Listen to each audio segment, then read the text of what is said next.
Good afternoon. Live हो गए हम लोग।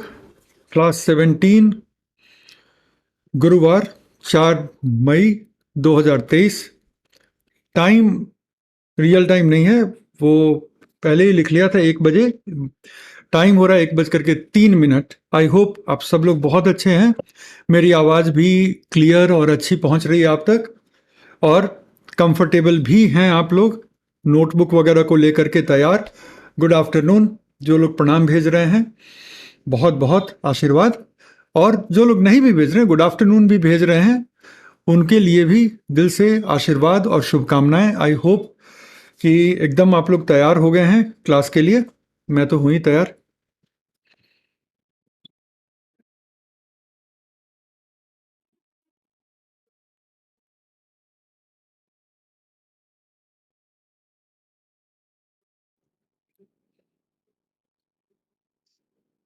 शुरू कर लें क्लास को।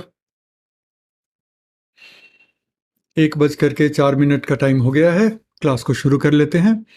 एंड आई होप कि सब ठीक ठाक चल रहा है आपके स्क्रीन पर।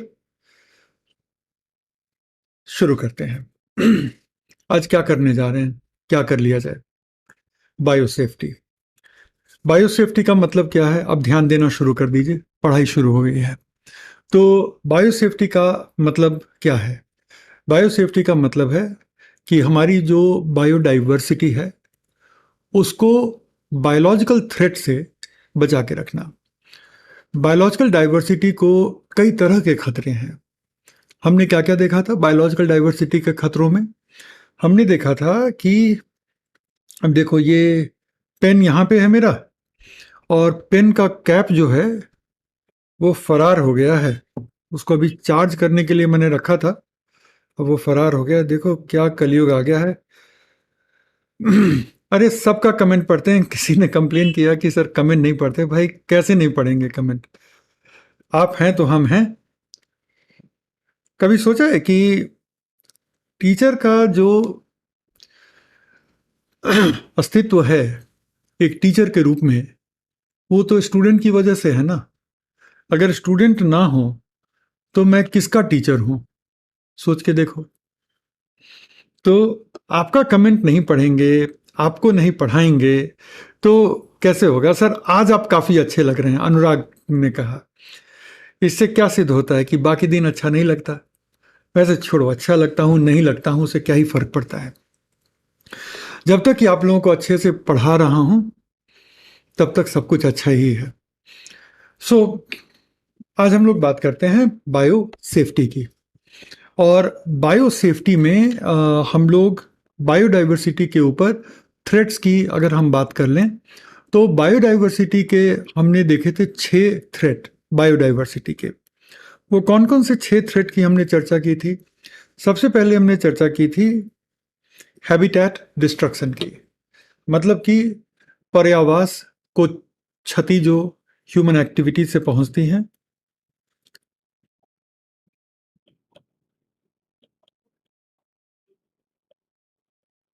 पर्यावास क्षति। दूसरा,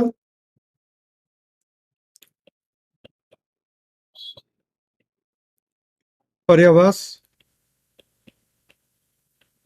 निम्नीकरण,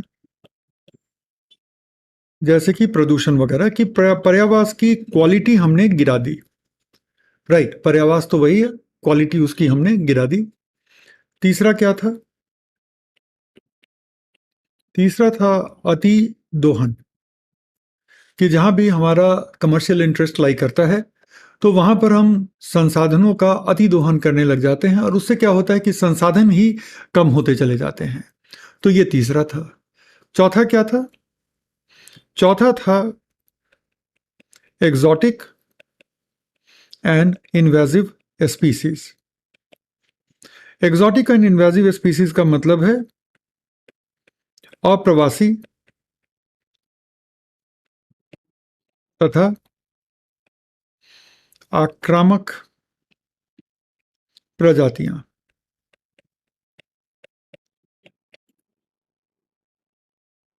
पांचवा था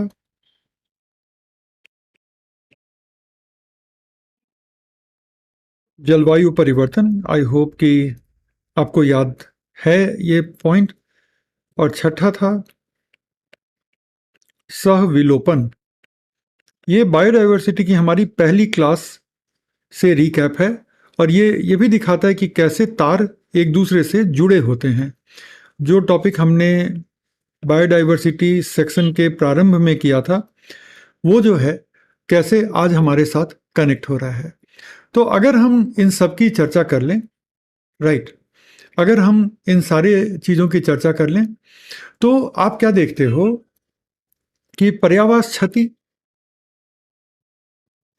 वो अलग अलग देश अपने अपने action plan, biodiversity strategic action plan जिसको कहते हैं, तो अलग अलग देश अपने अपने बायोडाइवर्सिटी स्ट्रेटेजिक एक्शन प्लान के जरिए पर्यावास की क्षति और पर्यावास के निम्नीकरण के ऊपर काम कर रहे हैं। अतिदोहन को लेकर के बायोडाइवर्सिटी के एक्शन प्लान में अतिदोहन के को लेकर के प्रावधान होते हैं कि क्या क्या वो कदम उठाए जाने चाहिए जिससे कि किसी भी पारिस्थितिक तंत्र में अतिदोहन ना हो रहा हो। अगर मान लो कि आप समुद्रों की बात करते हो, नदियों की बात करते हो, जहाँ पर मछली पकड़ने का काम हो रहा है, तो वहाँ भी अति मत्स्यायन ना हो, ओवर फिशिंग ना हो। तो वो सब कुछ बायोडाइवर्सिटी एक्शन प्लान में उस हर चीज़ का जिक्र होता है, जिससे कि आप बायोडाइवर्सिटी के पर्यावास क्षेत्र को संरक्षण देंगे, पर्यावास क्षेत्र की गुणवत्ता में आप इम्प्रूवमेंट करेंगे, अतिदोहन से बचेंगे, और इतना ही नहीं, सहविलोपन के भी टेंडेंसी को आप कम करेंगे। कैसे एक दूसरे के सपोर्टिव स्पीसीज को आप ला करके रखेंगे। आप यकीन करोगे कि बायोडाइवर्सिटी को लेकर के एक पहल है जिसमें हम सिर्फ परागण करने वाले कीटों को संरक्षण देते हैं, क्योंकि परागण करने वाले कीटों को आप संरक्षण देंगे तो वो ट्रीज भी बचे रहेंगे जिन ट्रीज से वो इकोसिस्टम बना हुआ है। तो सहविलोपन को लेकर के भी हमारे पास प्रावधान होते हैं। लेकिन अगर हम बात करते हैं एग्जॉटिक एंड इन्वेजिव स्पीसीज की, तो ये एक थोड़ा सा नया रियलाइजेशन था दुनिया के देशों के सामने कि हाँ, खतरे का एक मुद्दा तो ये भी है कि एग्जॉटिक एंड एलियन स्पीसीज, और वो इन्वेजिव भी हो सकते हैं। अप्रवासी का मतलब होता है कि वो प्रजाति मूलतः वहां की नहीं है, लेकिन अगर एक बार आ जाए तो यहां पे भी वो बस सकती है, तो एग्जॉटिक है। और परेशानी तब बढ़ जाती है अगर एग्जॉटिक स्पीसीज इन्वेजिव हो, आक्रामक हो। इन्वेजिव का मतलब होता है कि उसका स्प्रेड, उसका विस्तार इतनी तेजी से होगा कि स्थानीय प्रजातियों के लिए वो संकट का कारण बन जाता है। स्थानीय प्रजाति उस तेजी के साथ अपने आप को रिप्रोड्यूस नहीं कर सकते, उनके प्रजनन की दर इनके दर से कम है, और वो बाहर से आए और इतनी तेजी से वो पर्यावास क्षेत्र में फैल जाते हैं कि स्थानीय प्रजातियों को वो एक तरह से मार्जिन पे खड़ा कर देते हैं, हाशिए पे खड़ा कर देते हैं। वो एक नए तरीके का खतरा था, और उस नए तरीके के खतरे में एक नया आयाम जुड़ गया। और नया आयाम जुड़ा जब 1980 के दशक में बायोटेक्नोलॉजी के फील्ड का इजाद होता है। तो बायोटेक्नोलॉजी का फील्ड 1980 के दशक के पहले मेन स्ट्रीम फील्ड नहीं था। हालांकि सबसे पहला जो बायोटेक्नोलॉजी का प्रोडक्ट था वो तो 1970 के दशक में ही अमेरिकी कुछ वैज्ञानिक थे, स्टैनले कोहेन वगैरह।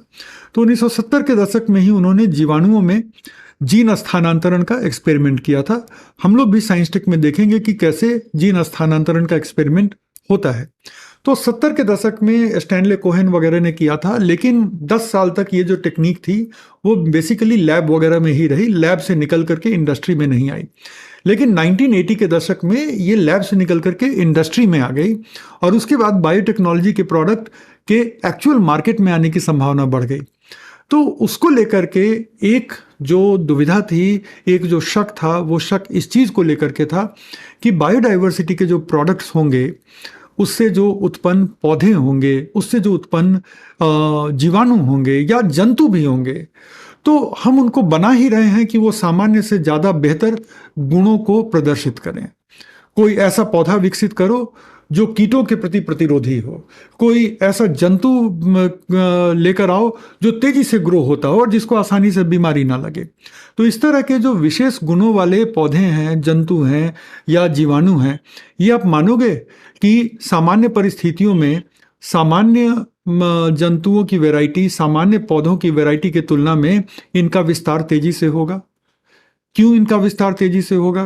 क्योंकि इनमें कुछ ऐसे विशिष्ट गुण हैं जो इनके विस्तार की क्षमता को बढ़ाते हैं।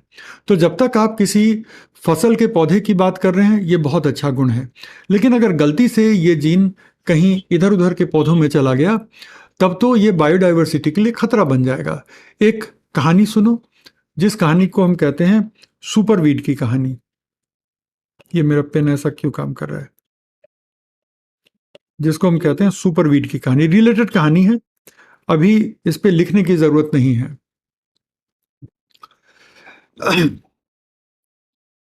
एक बार मैसेज देख लेता हूं, फिर सुपरवीड की कहानी बताता हूं।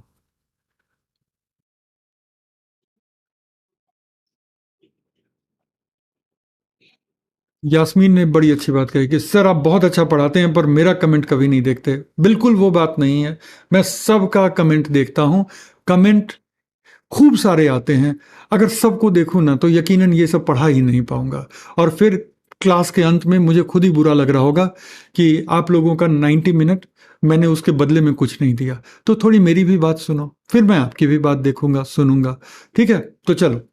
तो सुपरवीड के साथ क्या है ये देखो, गौर से सुनना, खूब गौर से सुनना। और उसके बाद हम लोग आगे बढ़ते हैं। तो जब आप कोई फसल के पौधे की एक वैरायटी डेवलप करते हो, जब आप फसल के किसी पौधे की एक वैरायटी डेवलप करते हो, तो क्या होता है कि आप चाहते क्या हो कि इस फसल के पौधे का प्रबंधन भी हम बहुत अच्छे से कर पाएं। तो फसल का प्रबंधन कैसे अच्छे से कर पाएं, तो उसकी एक शर्त क्या होती है कि जो खेत है, खेत में खरपतवार जिसको हम वीड कहते हैं, तो वीड का मैनेजमेंट हम अच्छे से कर सकें। तो वीड का मैनेजमेंट अच्छे से कैसे करोगे, खरपतवार का मैनेजमेंट अच्छे से कैसे करोगे?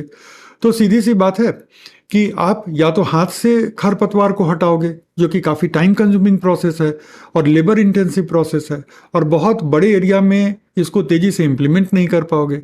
तो फिर दूसरा रास्ता क्या है? वीड पर कुछ केमिकल स्प्रे करते हैं तो वीड जल जाता है, वीड खत्म हो जाता है। लेकिन वीड पर अगर हम केमिकल स्प्रे करेंगे तो उससे तो हमारे पौधे को भी नुकसान होगा, क्योंकि वीड भी पौधा है, हमारा पौधा भी पौधा है। तो वीड पर अगर हम स्प्रे करते हैं तो हमारे पौधे को नुकसान होता है। तो जेनेटिक इंजीनियरिंग के जरिए हमने ऐसे पौधों की नस्लें पैदा की जो वीड को डिस्ट्रॉय करने वाले जो केमिकल होते हैं, उस केमिकल के प्रति ये प्रतिरोधी होते हैं, उस केमिकल के प्रति इनमें सहनशीलता होती है। अब क्या होगा? आप जाओगे खेत में, वीड को फिनिश करने वाले केमिकल को स्प्रे करोगे, वीड को फिनिश करने वाले केमिकल को स्प्रे करोगे, तो आपका फसल बचा रहेगा, क्योंकि फसल में आपने उस जीन का स्थानांतरण कर दिया है जिससे कि वीड को डिस्ट्रॉय करने वाले केमिकल का उस पर कोई फर्क ना पड़े। लेकिन जो वीड है उस बेचारे को ऐसा कुछ मिला नहीं था जीन, तो वीड बेचारा जल जाता है। लेकिन अगर कभी गलती से फसल के पौधे से वीड में उस जीन का स्थानांतरण हो जाए, फसल के पौधे से उस वीड में गलती से उस जीन का स्थानांतरण हो जाए, जिससे कि खरपतवार नाशक केमिकल के प्रति उसमें भी सहनशीलता पैदा हो जाए, तो वो तो आज ही वीड है, आज ही खरपतवार है, कल को वो सुपर वीड हो जाएगा, एक ऐसा वीड हो जाएगा जिसको आप वीड मारने वाले केमिकल से मार ही नहीं पाओगे। अब वो सुपर वीड जहाँ जिस खेत में जाए उगे, उसका आप कुछ नहीं कर सकते। वीड वाले केमिकल को स्प्रे करके हाथ से निकालना पड़ेगा। बड़े खेत में हाथ से निकालना एक ठीक ठाक स्ट्रैटेजी कतई नहीं है, और बड़े खेत में आप मैनेज नहीं कर पाओगे। तो ये क्या हुआ? ये जैव प्रौद्योगिकी, बायोटेक्नोलॉजी से उत्पन्न एक खतरा है, और वो खतरा किसको होगा? इकोसिस्टम्स को होगा। तो हम ये कहना चाह रहे हैं कि बायोडाइवर्सिटी के कंजर्वेशन की जब आप बात करते हैं तो उसके खतरों की एनालिसिस करेंगे। खतरों की एनालिसिस करेंगे तो हमने देखा था कि पर्यावास को क्षति पहुंचाते हैं, पर्यावास की गुणवत्ता को हम घटा देते हैं, पर्यावास से संसाधनों का अति दोहन करते हैं। तो वो सब चीज़ अलग अलग कंट्रीज अपने अपने बायोडाइवर्सिटी एक्शन प्लान के जरिए कवर कर रहे होते हैं। सह विलोपन के लिए भी हम प्रजातियों के संरक्षण पर काम कर रहे होते हैं। लेकिन जो एग्जॉटिक और इन्वेजिव स्पीसीज है जिससे कि बायोडाइवर्सिटी को खतरा हो सकता है, उसके प्रति भी ठोस कदम उठाने की ज़रूरत होती है। और आज की क्लास का टॉपिक है बायोसेफ्टी फॉर बायोडाइवर्सिटी।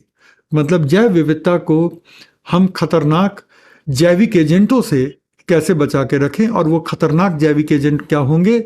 पहला तो अप्रवासी और आक्रामक प्रजातियां होंगी, और दूसरा बायोटेक्नोलॉजी के उत्पाद होंगे, बायोटेक्नोलॉजी से उत्पादित पौधे, बायोटेक्नोलॉजी से उत्पादित जीवाणु होंगे, जिनमें ये शायद संभावना होगी कि वो किसी भी पर्यावास क्षेत्र में जाकर के तेजी से बढ़ते चले जाएंगे और जो स्थानीय हैं उनको काफ़ी नुकसान पहुंचाएंगे। सुपरवेट की एग्जाम्पल के साथ ये क्लियर हो गया।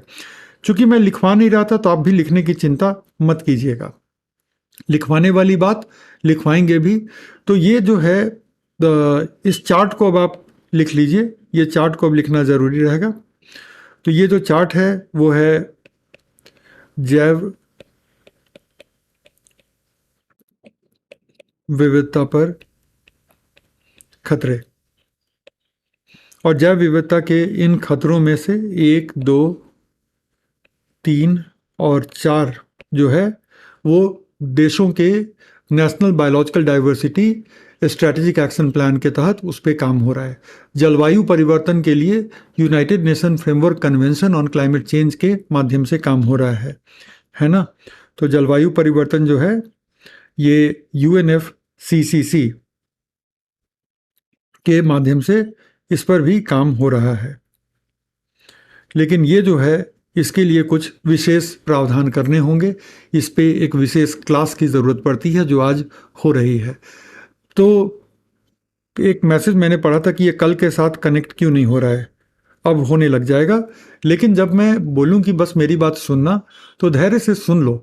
मैं कभी भी अनरिलेटेड बात करने के लिए जाना ही नहीं चाहता हूँ, वो कहानी के माध्यम से आऊँगा ऐसे ही पॉइंट पे जिसके साथ आप कनेक्ट कर पाओगे। तो एकदम से 5 सेकंड में आप अधीर हो जाओगे तो किसी को पढ़ाने का मौका ही नहीं दोगे, और किसी को पढ़ाने का मौका नहीं दोगे तो आपका ज्ञान जहाँ है वहीं रह जाएगा। तो वो मत करो, इतनी जल्दी नतीजे पर मत कूदो। टीचर्स होते हैं तो वो अपने अनुभव के साथ, वो अपनी कह लो कि अनुभव ही नहीं, अपने एक्वायर्ड नॉलेज के साथ कुछ सोच के ही कुछ बात कर रहे होते हैं, इधर उधर की बात कहाँ हो रही होती है। ठीक है, तो येलो जो हाईलाइटेड है इस चार्ट में, ठीक है ना, येलो जो हाईलाइटेड है इस चार्ट में, अभी चार्ट लिखा नहीं होगा मैं समझ रहा हूँ, लेकिन मैं बस बना दे रहा हूँ कि येलो जो हाईलाइटेड है, ग्रीन जो हाईलाइटेड है, और आने वाला जो पिंक से हाईलाइट होगा, उन तीनों का उपाय क्या क्या है। येलो जो हाईलाइटेड है वो है राष्ट्रों के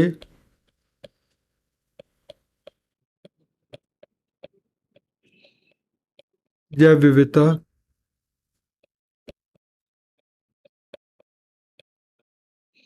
कार्य योजना में कवर होते हैं। ये होता है UNFCCC, United nation framework convention on climate change, इस क्लास में कराया हुआ है, में ये कवर होता है। और इसके लिए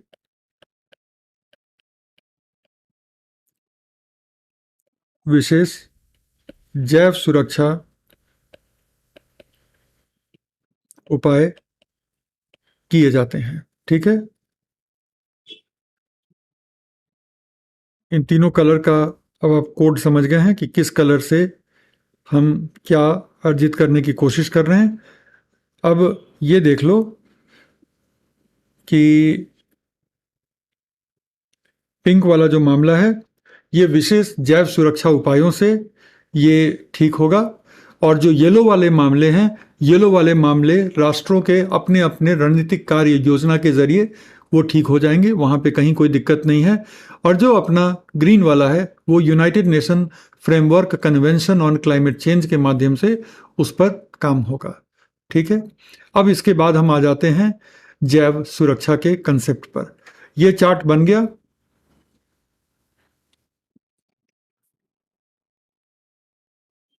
नाइस,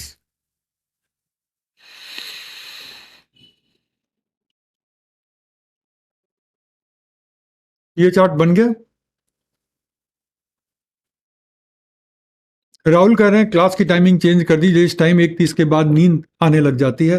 1:30 के बाद तो मुश्किल से, ठीक है, 1:30 के बाद मुश्किल से कितनी देर की क्लास होती है? एक घंटे तो जगे रह सकते हो। यूपीएससी में जब जाओगे सेकंड सिटिंग का एग्जाम देने और कहोगे कि नींद आ गई, तो कैसे होगा?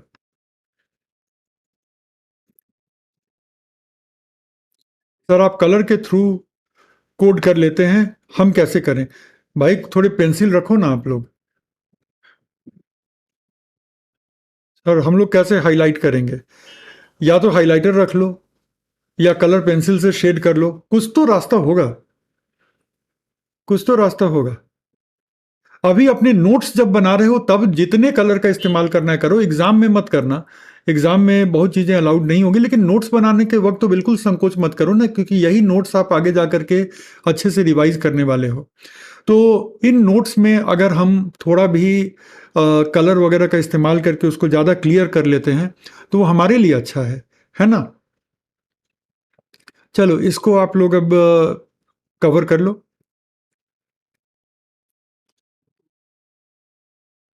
आइची और नागोया में जिसको भी डिफरेंस नहीं पता है, कल की क्लास को दोबारा देख ले। कैसी बात कर रहे हो? मतलब इतने सुंदर से बताया था।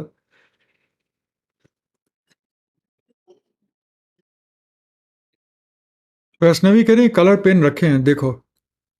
निशु कह रही है आपका रिप्लाई जबरदस्त होता है। अरे छोड़ो, अभी some information about Cartagena protocol. Rohit आ रहे हैं, आज के टॉपिक में है उसमें। ठीक है, आज के टॉपिक में है।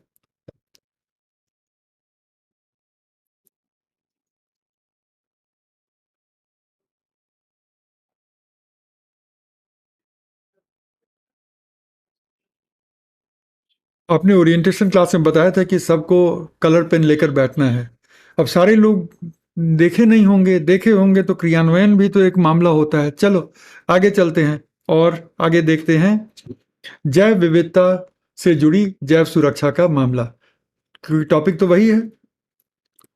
ठीक है, तो अब देखो, जब हम जैव सुरक्षा की बात करते हैं तो जैव सुरक्षा एक सामान्य संदर्भ में भी इसके बारे में बात कर सकते हो, लेकिन सामान्य संदर्भ की बात नहीं हो रही है। यहाँ पे बात क्या हो रही है? जैव विविधता के संदर्भ में। सामान्य संदर्भ और जैव विविधता के संदर्भ में अंतर क्या होता है, ध्यान दो। जैव सुरक्षा का मतलब होता है कि किसी भी ऐसे जैविक एजेंट से जिससे कि नुकसान हो सकता है, उस नुकसान से अपने आप को बचाया जा सके। अगर मान लो कि एक डॉक्टर है, और 2 साल पहले चले जाओ, कोविड काल में चले जाओ, तो आप एक डॉक्टर की बात सोचो कि एक डॉक्टर है, जो डॉक्टर अभी कोरोना के पेशेंट को देख कर आया है और अब वो एक नॉर्मल पेशेंट को देखने जा रहा है। तो डॉक्टर कोरोना के पेशेंट को जब देख रहा होगा तो वो मास्क वगैरह कायदे से लगाएगा। हो सकता है कि एक ही जगह 2 मास्क लगाएगा, ग्लव्स पहनेगा वगैरह। और उसके बाद डॉक्टर जब उस पेशेंट को देख करके आएगा तो फिर ग्लव्स उतारेगा, सैनिटाइज करेगा। मास्क हो सकता है कि अगर वो डिस्पोजेबल मास्क हो तो उसको फेंकेगा, फिर एक नया मास्क लगा के दूसरे पेशेंट के साथ बैठेगा। ये सब होता है ना। डॉक्टर क्यों कर रहा है? क्योंकि डॉक्टर को पता है कि वो एक हार्मफुल, एक नुकसान पहुंचाने वाले बायोलॉजिकल एजेंट से वो फेस टू फेस होने जा रहा है। एक बायोलॉजिकल एजेंट है वहाँ पे जब वो पेशेंट की जांच कर रहा होगा, लेकिन उससे उसको अपने आप को बचाना है, क्योंकि अगर डॉक्टर अपने आप को नहीं बचाएगा तो डॉक्टर दूसरे पेशेंट को, अपने परिवार के लोगों को और अपने आप तो प्रभावित होगा ही। तो इसके लिए डॉक्टर जैव सुरक्षा के उपाय अपनाते हैं। लेकिन वो तो हो गई सामान्य जैव सुरक्षा वाली बात। वो यहाँ तो उसकी बात हम लोग कर नहीं रहे हैं। यहाँ हम किस चीज़ की बात कर रहे हैं? यहाँ पे हम बात कर रहे हैं जैव विविधता के संदर्भ में जैव सुरक्षा की।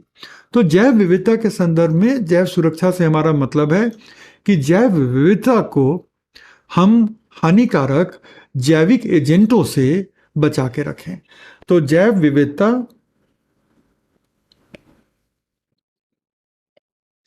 लिख लो मेरे साथ, जैव विविधता को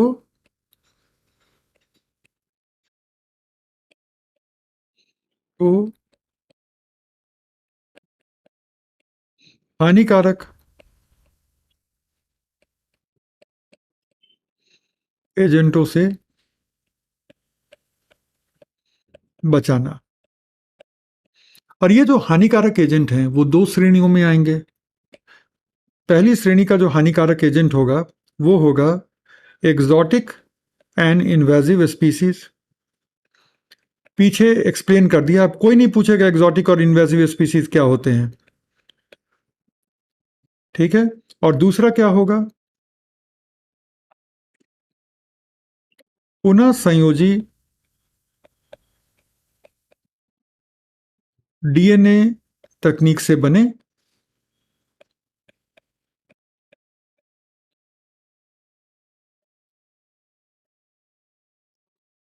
पादप, जीवाणु और जंतु,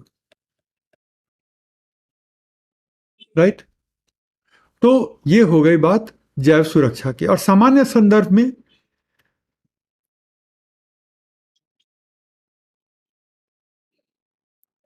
खतरनाक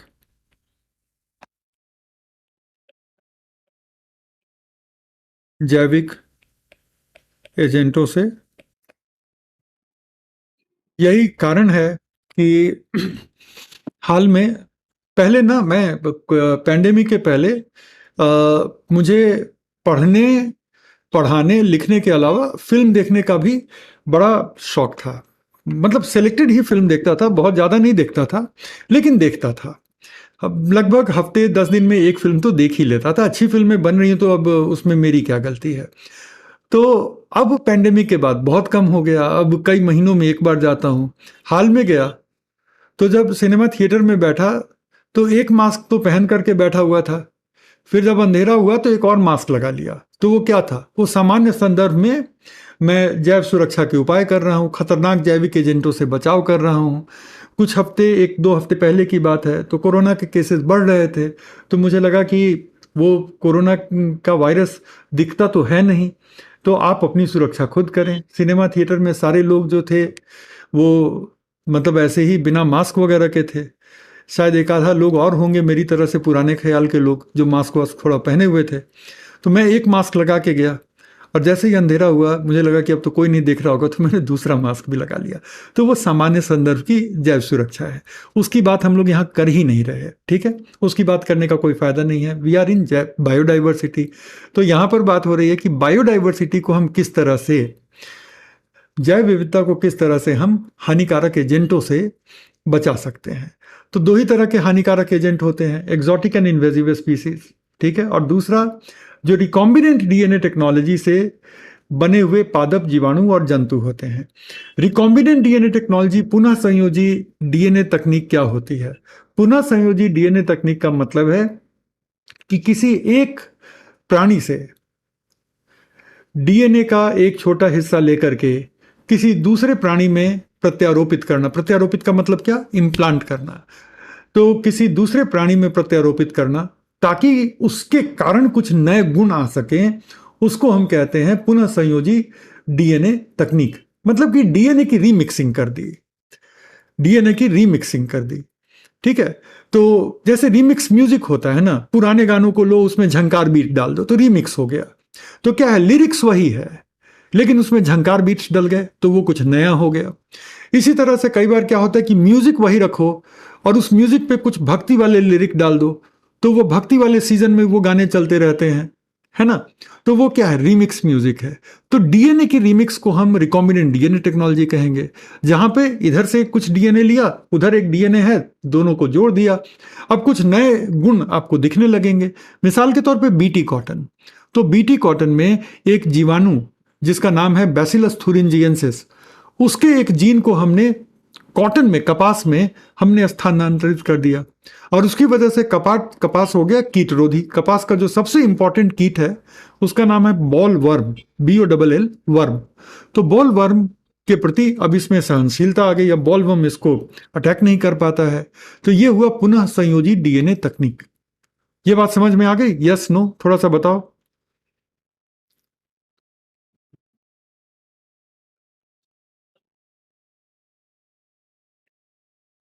इन इंग्लिश लैंग्वेज भी यूज करें प्लीज। ठीक है, ठीक है, ठीक है।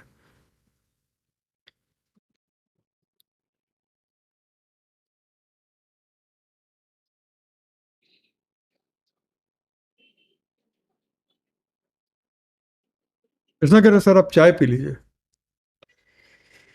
अरे चाय पी लेंगे।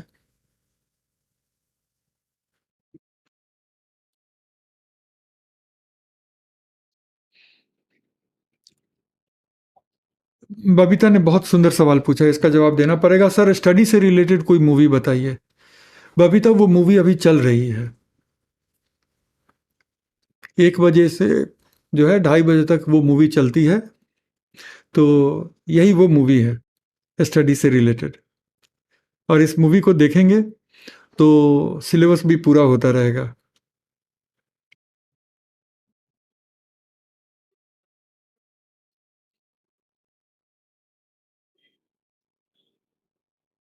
देख लें थोड़े और मैसेज।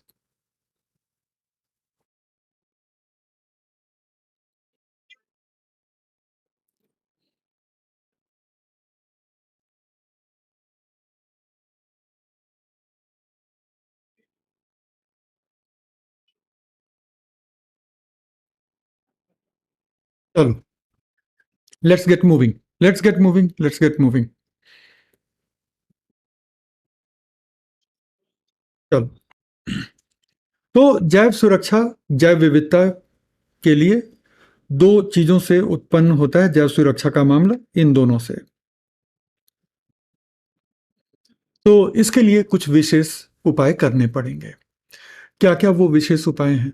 तो अब गौर कीजिएगा, मैसेज को विराम दीजिए, ठीक है? तो अब गौर कीजिए, तो जैव विविधता को आप जब जैव सुरक्षा देना चाहते हैं, तो उसके लिए कुछ हमारे देश में कुछ नियम पहले से लाए गए थे और अंतर्राष्ट्रीय स्तर पर भी इसकी पहल की गई। तो अगर हम बात करें जैव विविधता के संदर्भ में,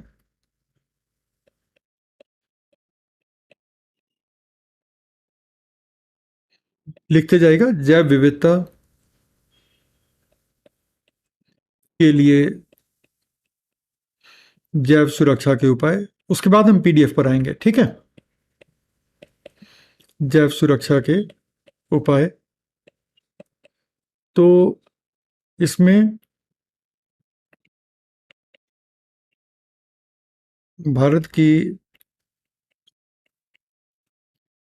नियमावली एवं दिशा निर्देश, और दूसरा अंतर्राष्ट्रीय संधि। जो अंतर्राष्ट्रीय संधि है उसका नाम है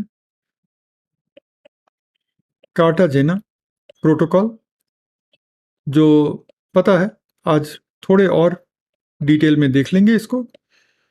कार्टाजेना प्रोटोकॉल जो 2000 में लाया गया और 2003 से लागू भी है।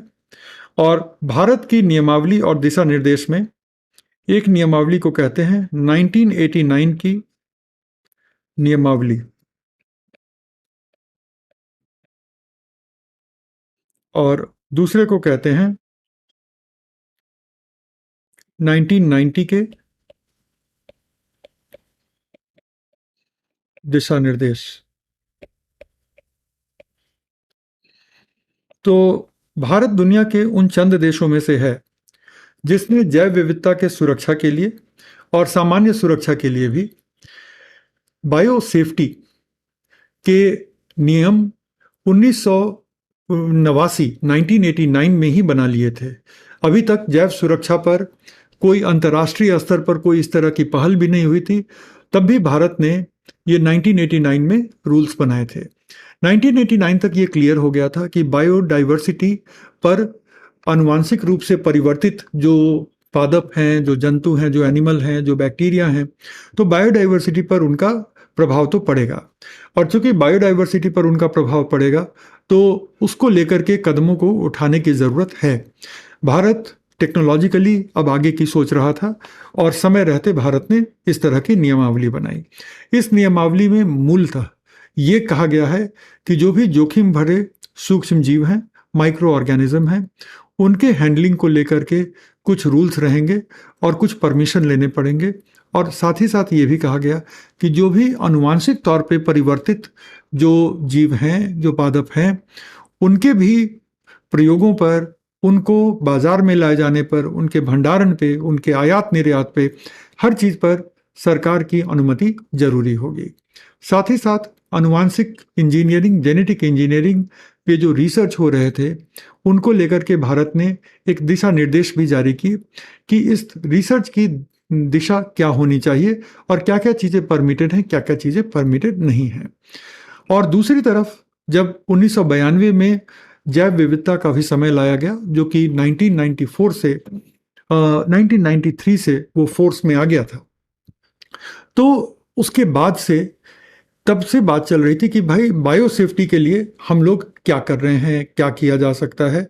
और ये डिस्कशन चलते चलते अंततः कार्ताजीना प्रोटोकॉल के रूप में अपनाया गया और फिर कार्ताजीना प्रोटोकॉल पर देशों ने हस्ताक्षर किए, फिर ये अंततः फोर्स में आया। तो ये इस तरह से जो हम देखते हैं कि भारत ने भी कुछ कदम उठाए, भारत ने कार्ताजीना प्रोटोकॉल की सदस्यता भी ली और कार्ताजीना प्रोटोकॉल के अंतर्गत जो भी जैव सुरक्षा के कदम उठाए जा सकते हैं, तो भारत ने उन कदमों को भी उठाया है। तो इन दैट सेंस भारत में हम एक बड़ी ओवरऑल एक सिस्टम देखते हैं, एक 360 डिग्री का सिस्टम देखते हैं, जिससे कि जैव विविधता को जैव सुरक्षा देने का उपाय किया गया है। आई होप ये पॉइंट आपका एक कॉन्सेप्चुअल लेवल पे क्लियर है। लोगो लोगो मैं नहीं कर पाऊंगा। लोगो मैं इसको बड़ा कर दे रहा हूं ताकि आप देख लो थोड़ा इसको, ठीक है। लेकिन लोगों को मूव करना मेरे इन पर नहीं संभव है। वो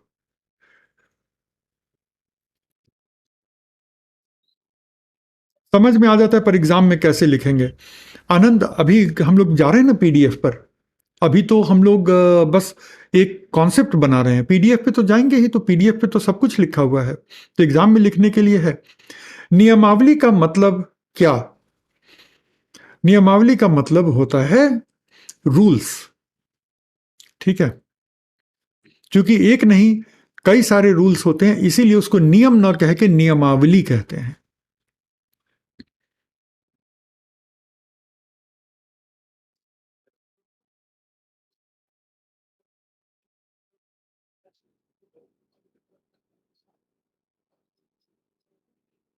कार्ताजीना प्रोटोकॉल पर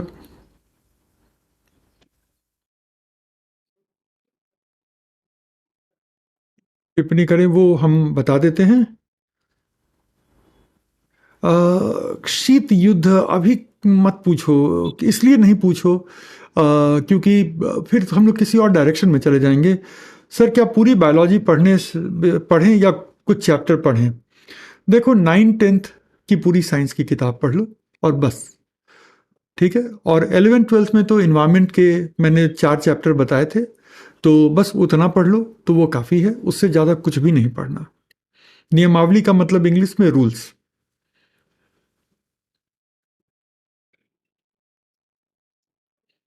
नागोया प्रोटोकॉल इसमें नहीं आएगा।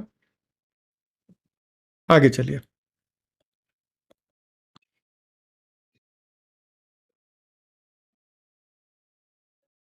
अगर हम लोग अपने मेन टॉपिक पे, और अब मेन टॉपिक को हम लोग यहां से कवर कर रहे हैं, ठीक है। तो अब है हमारा टॉपिक भारत में जैव सुरक्षा के उपाय। सो अब थोड़ा सा मामला गंभीर होने जा रहा है, तो आप लोग फिर कुछ देर के लिए अपने चैट पर विराम लगाएं। हमारे क्लास में 45 मिनट बचा हुआ है और इसमें अब हमें रूल्स 1989 भी समझना है। एक बार और कार्ताजीना प्रोटोकॉल पे जाएंगे और रूल्स 1989 के तहत जिन जिन बॉडीज, जिन जिन एक्सपर्ट कमेटी की स्थापना की गई है, वो भी हम लोग समझेंगे। क्योंकि प्रीलिम में और मेंस में दोनों में इस तरह के सरकारी व्यवस्था से भर भर के सवाल आते हैं, तो इसको इग्नोर नहीं किया जा सकता है। आप में से ज़्यादातर लोग इतने फ्रेशर हैं कि इनमें से किसी भी चीज़ की अभी जानकारी नहीं होगी। लेकिन मैं भी अगर आपको कंफर्टेबल ही रखूं और उस लेवल पे ना ले जाऊं तो वो तो बड़ा अन्याय हो जाएगा ना। तो जाना तो पड़ेगा, थोड़ा असहज होगा आपके लिए, क्योंकि मैं मैसेज को देख के एक चीज़ समझ गया कि आप में से बहुत लोग तो अभी फ्रेश 12th करके आए हैं इस फील्ड में। तो जो लोग फ्रेश 12th करके आए हैं तो उनके लिए चीज़ें थोड़ी भारी भरकम है, लेकिन कर लो, मैं एकदम ABC से समझा रहा हूँ। तो जैव सुरक्षा तो समझ गए। तो चलो,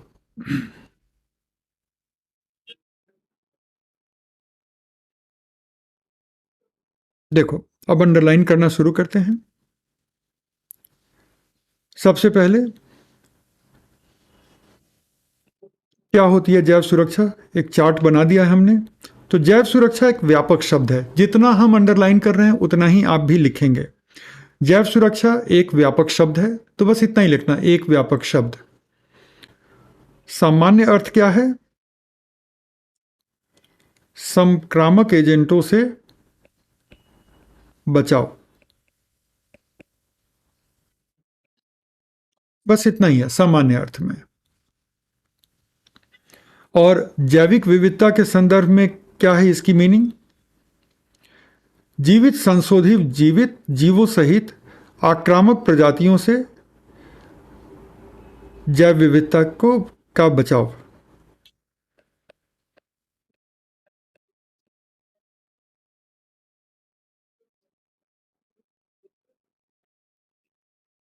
ठीक है, मतलब दो चीजों से। पहला, लिविंग मॉडिफाइड ऑर्गेनिज्म, वैसे जीव जो जीवित हैं लेकिन आनुवांशिक रूप से उन्हें संशोधित किया गया है। कैसे किया गया? पुनर्संयोजी DNA तकनीक से किया गया, और तो कोई तकनीक है नहीं। और उनके साथ साथ आक्रामक प्रजातियां, आक्रामक प्रजातियों से हमारा मतलब क्या है? Exotic invasive species. ठीक है।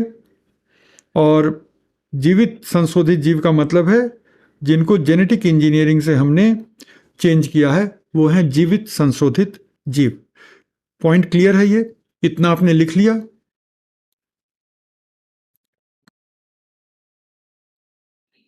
और ये सब अभी समझा दिया था, तो इसीलिए समझाया था कि अब आप लोग जब लिखने का वक्त आएगा तो आप लोग तेजी तेजी से इन चीज़ों को लिख पाएंगे। ओके, तो अब आइए, जैव सुरक्षा का महत्व क्या है। सबसे पहला महत्व तो क्या है? महत्व पे मार्क कीजिए, मार्क नहीं कीजिए, सॉरी, लिखिए। PDF पे मार्क करना तो बहुत बोरिंग काम होता है। और तो सबसे पहला जो इसका महत्व है वो है पारिस्थितिक तंत्रों को संरक्षित करना। क्योंकि जब एग्जॉटिक इन्वेजिव स्पीसीज आती है तो पारिस्थितिक तंत्रों पे बड़ा संकट पैदा हो जाता है। जरूरी है कि एग्जॉटिक इन्वेजिव स्पीसीज से पारिस्थितिक तंत्रों को बचा के रखा जाए। इतना ही नहीं, जो स्थानीय प्रजातियां हैं उनकी रक्षा करना। एक एग्जाम्पल देते हैं, जो एग्जाम्पल आपको रेजोनेट करेगा। साल 2002 में भारत में बीटी कपास लाया गया। ठीक है। और अब है साल 2023। तो हमारे पास जो नवीनतम आंकड़े हैं वो 2021 और 22 के हैं। तो 2021 और 22 में भारत में लगभग 94%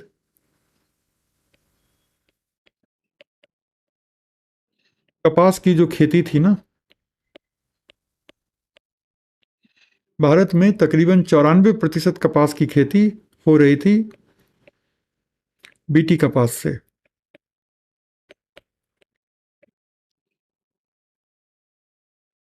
ठीक है। तो अगर 94% खेती बीटी कपास से थी, तो कपास के जो देसी नस्ल हैं वो कहाँ गए?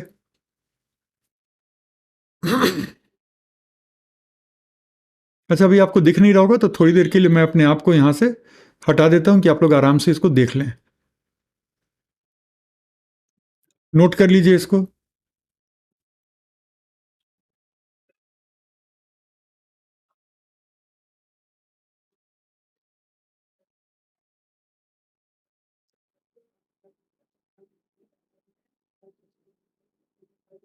आपने नोट कर लिया इसको?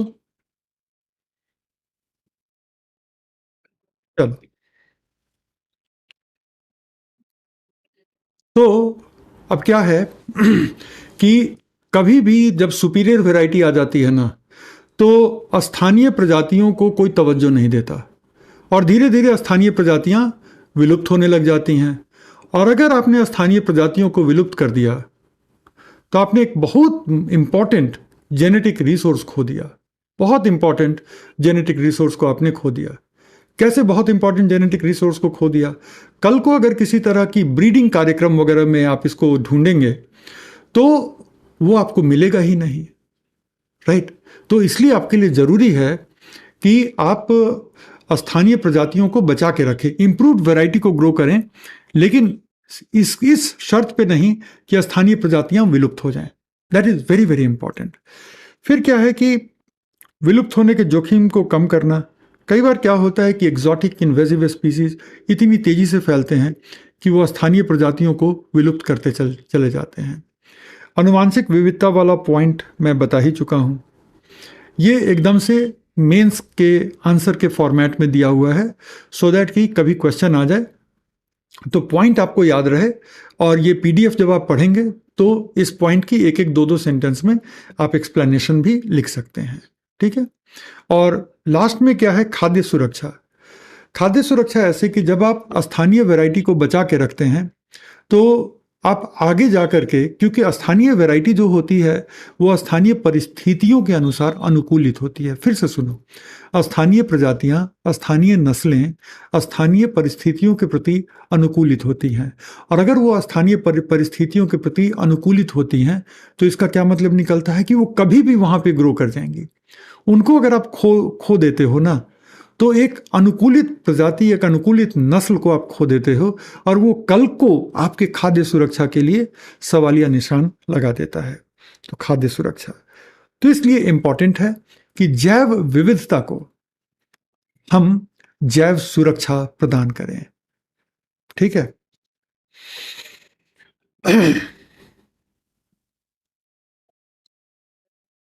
तो एक क्वेश्चन है,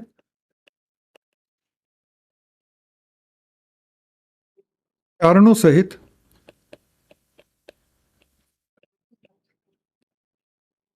स्पष्ट करें कि जैव विविधता को जैव सुरक्षा की आवश्यकता क्यों है?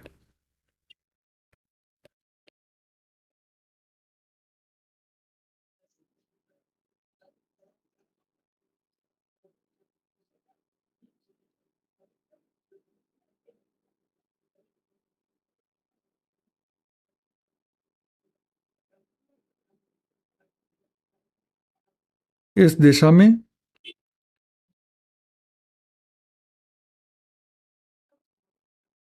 किए जा रहे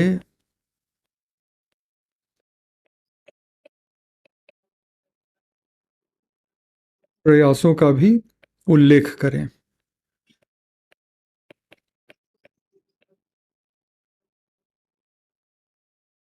बस हो गया। 200 वर्ड के लिए एक शानदार सा क्वेश्चन हो गया आपके लिए। क्वेश्चन को लिख लीजिए, मैं थोड़ी देर के लिए डिसअपियर हो जाता हूँ यहीं पे। बस कैमरे का फीड आप लोगों के लिए क्लोज कर दिया है, राइट? सो दैट कि आप लोग इसको लिख लें अच्छे से। इसका कलर बदल दे रहे हैं।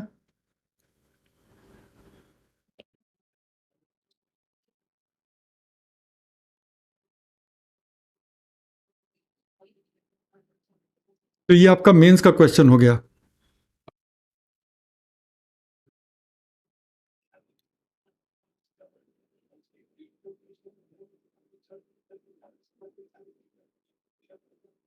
डन। चलो। अरे कोई जादू नहीं है, टेक्नोलॉजी है। कैसी बातें कर रहे हो तुम लोग? मेरे स्टूडेंट हो के जादू पे विश्वास करोगे? तुम लोग मेरे स्टूडेंट हो, है ना? तो जादू जादू टोना पे मेरा स्टूडेंट कभी विश्वास करेगा? मेरी शक्ल को देख के लगता है कि मैं जादू टोना में विश्वास करूंगा? तो तुम लोग मेरे स्टूडेंट हो भाई। टेक्नोलॉजी है, पॉसिबल है कि मैं, देखो, एक कैमरे से मेरा फीड आ रहा है, एक कैमरे से बोर्ड का फीड आ रहा है ना? तो फिर ऑडियो का एक अलग सेटअप है, तो है ना, सेटअप है। और आपके पास एक ये होता है, कंट्रोल पैनल होता है, जिससे कि आप कोई भी फीड बंद कर सकते हो। जैसे आप कोई भी फीड बंद कर सकते हो, जैसे अब देखो बोर्ड का फीड बंद हो गया, अब सिर्फ मैं दिख रहा हूं। तो जब कंपोनेंट्स को आप तोड़ोगे ना, कंपोनेंट्स को आप तोड़ोगे तो दोनों ही चीजें पॉसिबल हैं। कि अब अगर मैं सामने आ रहा हूं तो मैं क्या करूं, मैं तो थोड़ी देर के लिए अपने आप को ऑफ कर लूंगा। अब मिस्टर इंडिया जादू, वैसे मिस्टर इंडिया फिल्म अच्छी थी, लेकिन इधर उधर की तो बात करेंगे नहीं हम लोग, तो नहीं करेंगे, है ना। तो आप लोग मेरे स्टूडेंट हो, याद रखना। और इसलिए कोई जादू टोना नहीं, रैशनल माइंड, रैशनल माइंड।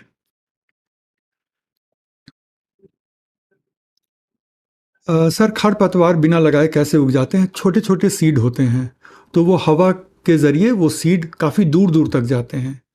और छोटे सीड होते हैं, बड़ी संख्या में उन सीड्स को ये प्लांट बनाते हैं, तो दूर दूर तक फैलते हैं। और इनके अंदर काफ़ी तेज़ी से प्रजनन करने की क्षमता भी होती है।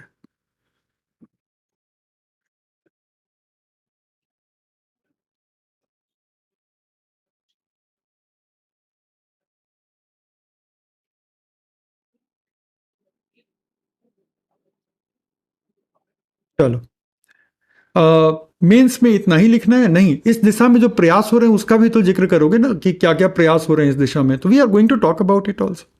ठीक है, अब बात करते हैं। अच्छा, आप में से किसी ने लिखा sir we are proud of you. आपको पता भी नहीं है कि how much I am proud of you. आप लोग इतना प्यार दे रहे हैं, इतने, अब क्या बोलूं, कि इतने लगन से लगे हुए हैं इन क्लासेस के साथ, तो आई एम प्राउड ऑफ यू। चलो, ये हो गया इंपॉर्टेंस। अब आते हैं भारत में जैव सुरक्षा के दिशा निर्देशों की बात कर ली जाए थोड़ी। ठीक है, तो इसको जो मैं अंडरलाइन कर रहा हूं उसको आप लोग लिख लो। और यहां पर अब हम बात करने जा रहे हैं रूल्स 1989 की ही। ठीक है, रूल्स 1989 की ही बात कर रहे हैं, जिसको हम 1989 की नियमावली कहते हैं, ज़्यादा अच्छा शब्द होगा। 1989 की नियमावली।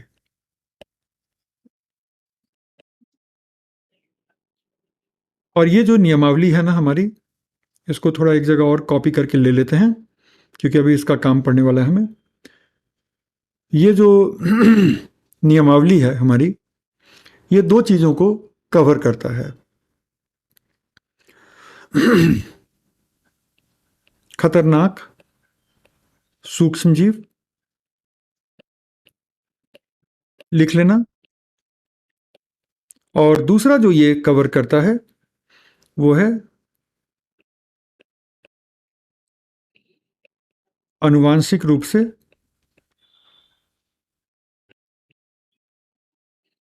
परिवर्तित जीव या कोशिका या उनका उत्पाद।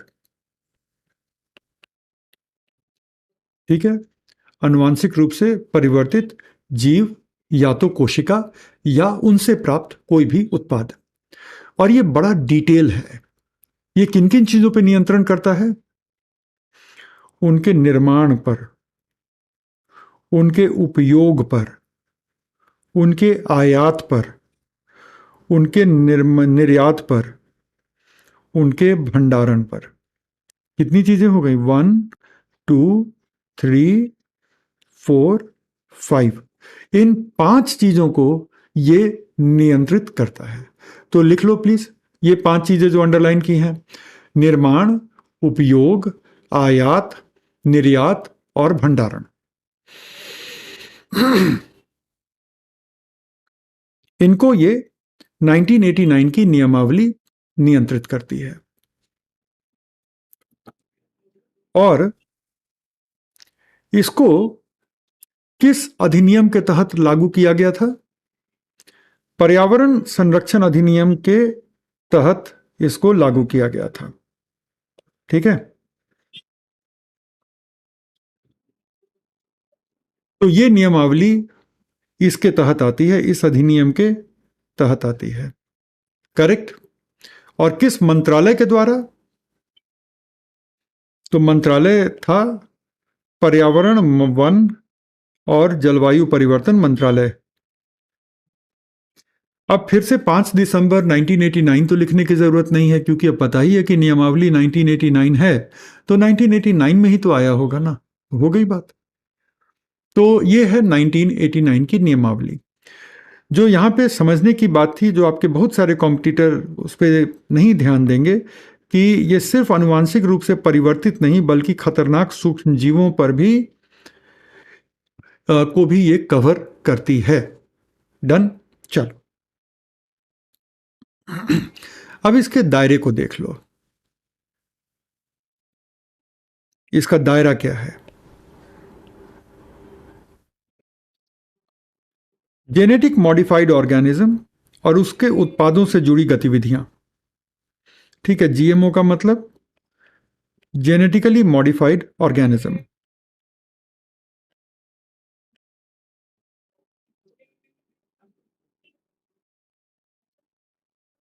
जेनेटिकली मॉडिफाइड ऑर्गेनिज्म मतलब वही है, राइट। और इसको आप एलएमओ भी कह सकते हो। एलएमओ का मतलब होगा लिविंग मॉडिफाइड ऑर्गेनिज्म। तो किसी भी लिविंग ऑर्गेनिज्म को कैसे मॉडिफाई करोगे? किसी भी लिविंग ऑर्गेनिज्म को मॉडिफाई करने का एक ही तरीका है, वो है जेनेटिकली ही मॉडिफाई करोगे। तो GMO is equal to GMO is equal to LMO. LMO is living modified organism. LMO शब्द का इस्तेमाल कार्टाजीना प्रोटोकॉल में हुआ है।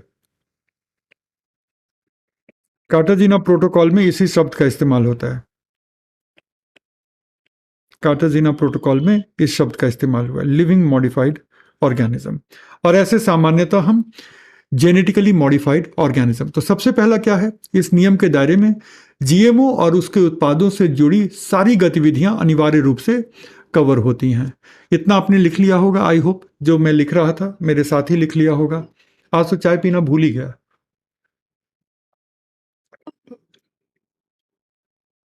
चलो, और फिर उससे उत्पादित किसी भी पदार्थ, कोशिका, टिश्यू, उत्पाद और खाद्य पदार्थ आदि पर भी ये लागू होते हैं। ये अगला पॉइंट लिख लीजिएगा। नई जीन तकनीक भी इसमें शामिल है। ये पॉइंट है जिससे कि मेंस का आंसर बनता है। तो बस ये पॉइंट आप याद रखो, ठीक है। और यही इसी तरह से ये इंटरव्यू में भी काम करेगा।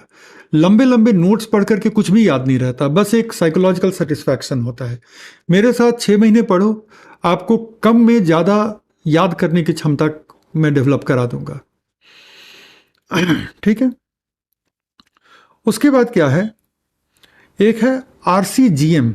आरसीजीएम का फुल फॉर्म क्या होता है? RCGM, review committee, review committee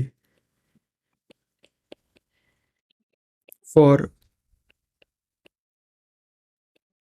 genetic modification.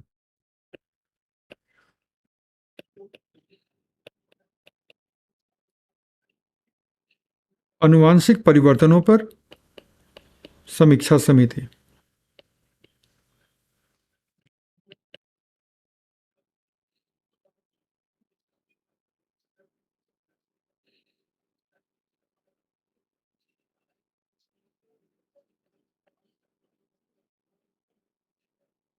अनुवांशिक परिवर्तनों की समीक्षा समिति। तो आरसीजीएम जो है वो अनुसंधान परियोजनाओं और खतरनाक सूक्ष्म जीवों से संबंधित गतिविधियों को कंट्रोल करता है। आरसीजीएम जो है वो उन अनुसंधान परियोजनाओं पर अपनी नजर बनाए रखता है जो खतरनाक सूक्ष्म जीवों और उससे रिलेटेड गतिविधियों के संदर्भ में चल रही होती हैं। ठीक है। तो ये आरसीजीएम का काम है। वो कहाँ काम करती है? जैव प्रौद्योगिकी विभाग में काम करती है। ये जो जैव प्रौद्योगिकी विभाग किस मंत्रालय के तहत आता है? तो ये आता है विज्ञान एवं प्रौद्योगिकी मंत्रालय के तहत आता है।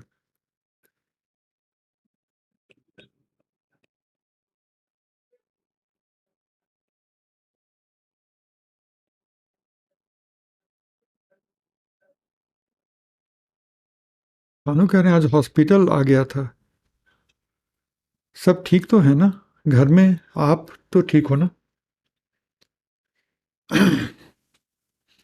स्थानीय प्रजाति कैसे विलुप्त हो रहे हैं? वंदना पूछ रही हैं। वंदना, जब कोई बाहर की प्रजाति आती है और तेजी से लोकली ग्रो करने लगती है तो वह स्थानीय प्रजातियों पर काफी प्रेशर बना देती है, तो ऐसे स्थानीय प्रजातियों पर संकट पैदा होता है। यही आरसीजीएम मानव स्वास्थ्य और पर्यावरण सुरक्षा को भी सुनिश्चित करता है। तो जितना अंडरलाइन कर रहे हैं उतना ही आपको पता होना चाहिए। आरसीजीएम एक बड़ी महत्वपूर्ण सरकारी बॉडी है और इसके बारे में इतने पॉइंट अगर आपको पता होते हैं तो पीटी में भी अगर किसी फैक्चुअल पहलू से सवाल पूछ लिया जाए तो वो आप बना पाओगे।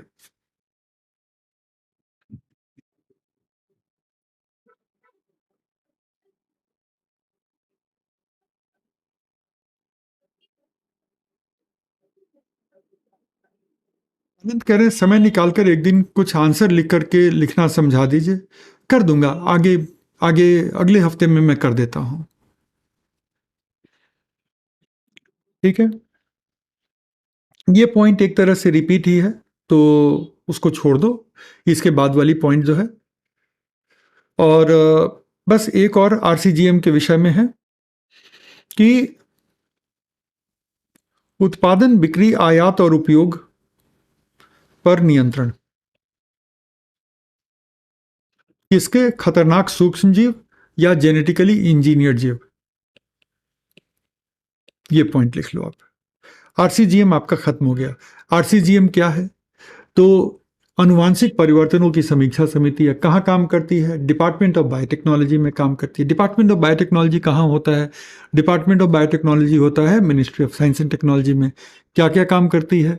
तो देश में कहीं भी खतरनाक सूक्ष्म जीव या जेनेटिक इंजीनियरिंग का प्रोजेक्ट चल रहा होता है तो उस प्रोजेक्ट की वो समीक्षा करता है, उसको अप्रूव करता है, तभी वो प्रोजेक्ट चल पाती है। और इसके अलावा उसके उत्पादन, उसकी बिक्री, उसके आयात, उसके उपयोग पर भी ये अपनी नज़र बनाए रखता है और उनका नियंत्रण करता है। अब लास्ट पॉइंट है नियम 1989 के विषय में। कार्यान्वयन की समितियां, 6 समितियां होती हैं जो आपके लिए जानना जरूरी है।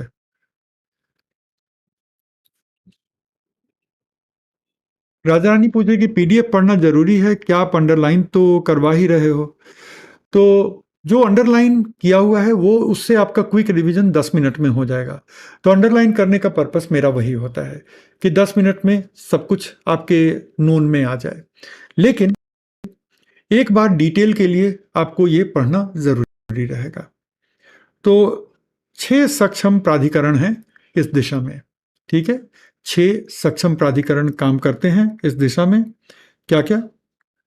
नंबर 1 है पुनः संयोजक डीएनए सलाहकार समिति, जिसको हम कहते हैं RDAC। तो इसका काम होता है, जो डीएनए सलाहकार समिति होती है, कि दुनिया भर में डीएनए टेक्नोलॉजी पर जितने नए काम हो रहे हैं उससे अपने आप को जानकारी में बनाए रखना, और जानकारी में ही नहीं बनाए रखना बल्कि उससे आप अलग अलग जो अधिकरण हैं उनको सलाह देना कि आप भी इस बारे में काम कर सकते हैं, आप ये टेक्निक अपना सकते हैं। तो उस तरह से आप देखते हैं कि ये एक सलाहकार समिति है। मतलब ये कोई भी निर्णय नहीं लेती लेकिन सलाह देने का काम करती है। तो ये सिर्फ और सिर्फ परामर्श देती है, आपके लिए आदेश नहीं।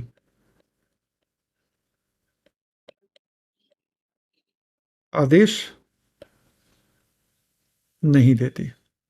आदेश लिख करके क्रॉस कर दिया। तो ये है सलाहकार समिति।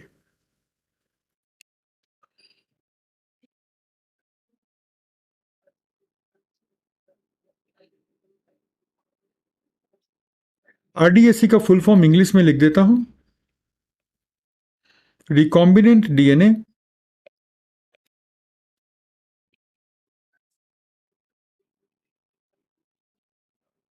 रिकॉम्बिनेंट, एक सेकंड रुक जाइए। रिकॉम्बिनेंट डीएनए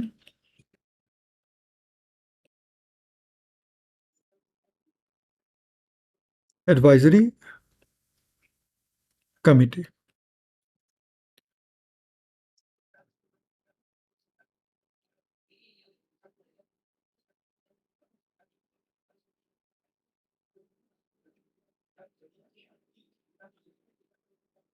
ये हो गया।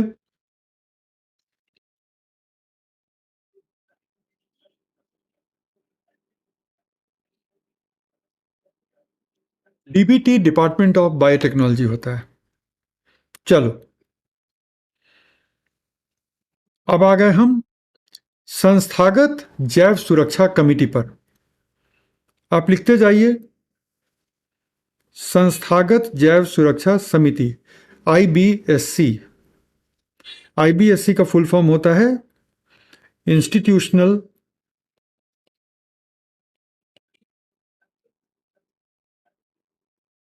बायोसेफ्टी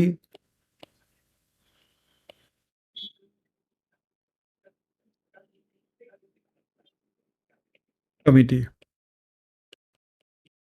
संस्थागत का मतलब है, ठीक है ना, संस्थागत का मतलब है कि ये प्रत्येक संस्थान में जो भी अनुसंधान, जो भी प्रयोगशाला हैं जहाँ पे आनुवांशिक परिवर्तन से जुड़े अनुसंधान चल रहे हैं, तो हर संस्थान को आईबीएससी का गठन करना पड़ेगा। अगर भारत में आप जेनेटिक इंजीनियरिंग का कोई भी लैब चला रहे हैं, प्रयोगशाला चला रहे हैं, तो उसको एक आईबीएससी का गठन करना अनिवार्य है, ताकि वो अपने संस्थान में बायोसेफ्टी को सुनिश्चित कर सके। हेमंत पूछ रहे हैं कि सलाह बाध्यकारी है? नहीं, सलाह बाध्यकारी नहीं होती। तीसरा है अनुवांशिक परिवर्तन समीक्षा समिति। ये पहले ही कवर कर लिया है, आरसीजीएम पीछे। आरसीजीएम उन्हीं 6 में से तो एक है, तो आरसीजीएम तो हमने पहले ही कवर कर लिया है।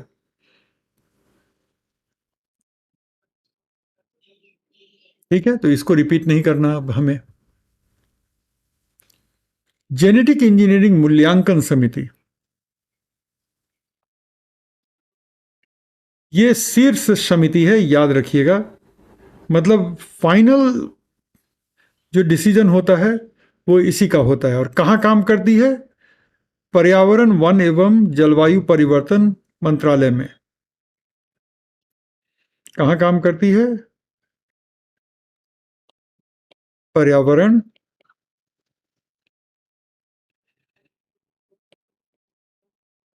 वन एवं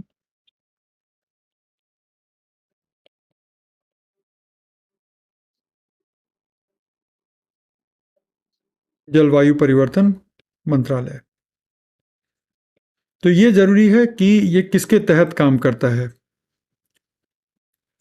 तो ये ministry of environment, forest and climate change के अंतर्गत काम करता है। ये शीर्ष समिति है, टॉप बॉडी यही है, फाइनल डिसीजन इसी का होगा। तो ये चौथा है।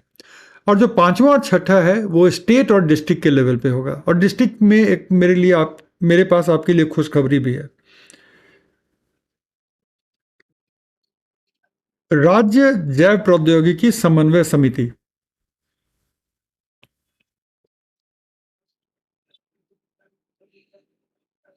State biotechnology coordination committee, state biotechnology coordination committee है ये।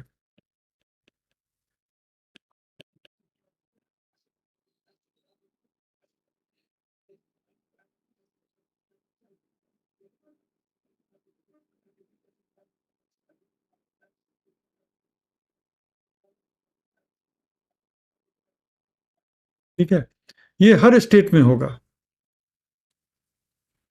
ये हर स्टेट में होता है, राज्य स्तरीय कोऑर्डिनेशन कमेटी।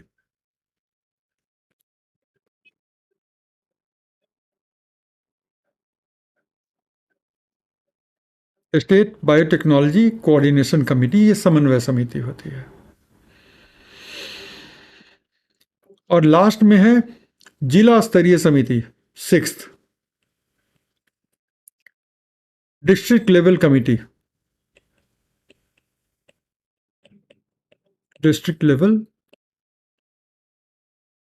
कमेटी। मैंने कहा था ना कि जिला स्तर पे आपके लिए खुशखबरी है।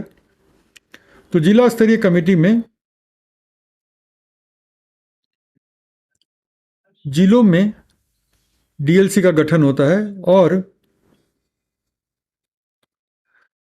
डीएम के द्वारा अध्यक्षता होती है। तो इस पोस्ट पे आप ही रहेंगे, इस कमेटी में आप ही अध्यक्षता करने वाले हैं। तो ये आपके लिए खुशखबरी है। जिस दिन इसकी अध्यक्षता करेंगे, इस क्लास को याद कर लीजिएगा, 4 मई वाले क्लास को, कि मैंने 4 मई को ही बता दी थी कि आप इसकी अध्यक्षता कर रहे होंगे। जिस दिन उस ऑफिस में जाएंगे, इस क्लास को याद कर लीजिएगा।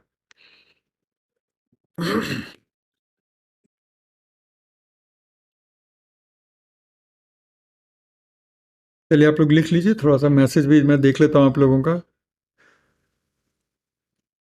अरे, ये हम कहाँ आ गए? हम तो यहाँ थे।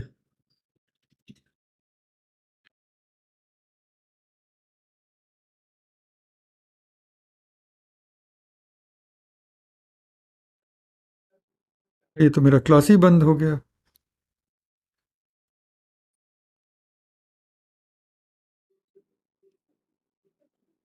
हम लोग यहाँ थे ना।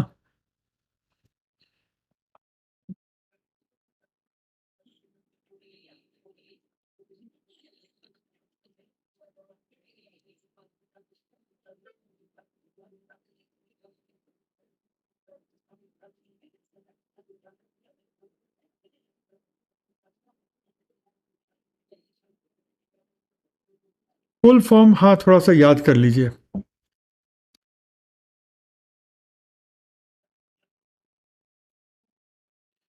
चलो, इसके अंदर किसका किसका अनुमोदन है और किसका किसका निषेध है, तो इसको लिखिएगा मत, क्योंकि अब सारा पॉइंट आपको समझ में आ गया है। ठीक है, तो बस अनुमोदन और निषेध में क्या है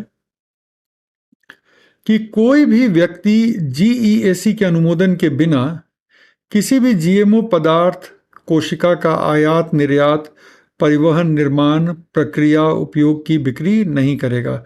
ये सबसे मुख्य पॉइंट है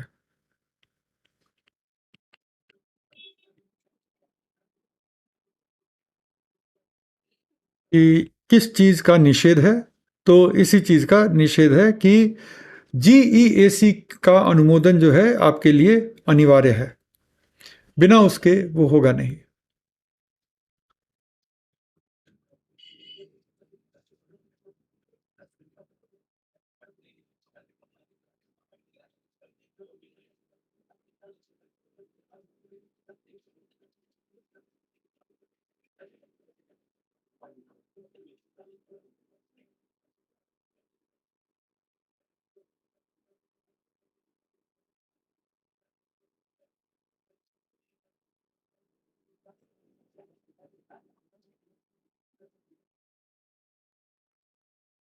ठीक है, तो ये सबसे इंपॉर्टेंट पॉइंट है, इसको आप लिख लीजिए।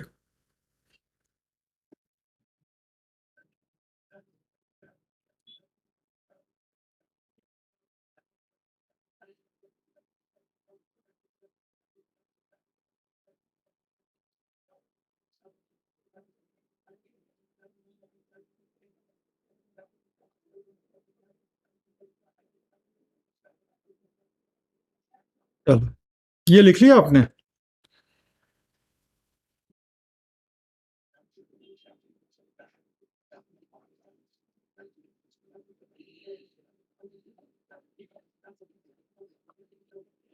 परागण क्या है? पॉलिनेशन, पराग कणों को पौधे से दूसरे पौधे तक ले जाने को परागण कहते हैं, पॉलिनेशन कहते हैं।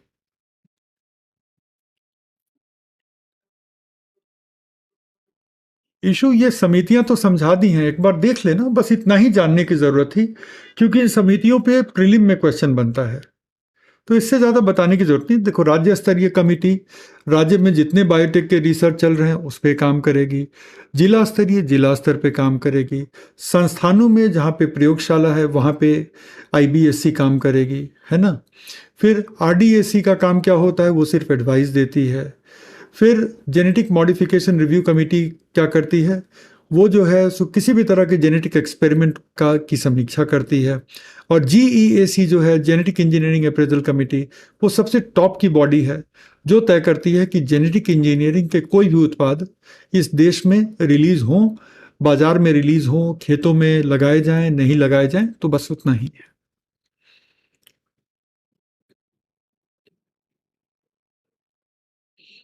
और ये पॉइंट्स जो है अ, उसी के कह लो कि एक्सटेंशन है, लेकिन यहाँ पे कुछ भी ऐसा जरूरी नहीं है। ये एक तरह से रेफरेंस के पॉइंट हैं, तो इसलिए यहाँ पर कुछ भी अंडरलाइन नहीं कर रहे हैं। एक एडिशनल नॉलेज, भारतीय जैव सुरक्षा ज्ञान पोर्टल नई पहल है भारत सरकार की। ठीक है ना, भारतीय जैव सुरक्षा ज्ञान पोर्टल नई पहल है। मई 2019 में जैव सुरक्षा से रिलेटेड इसको लॉन्च किया गया था, मई 2019 में।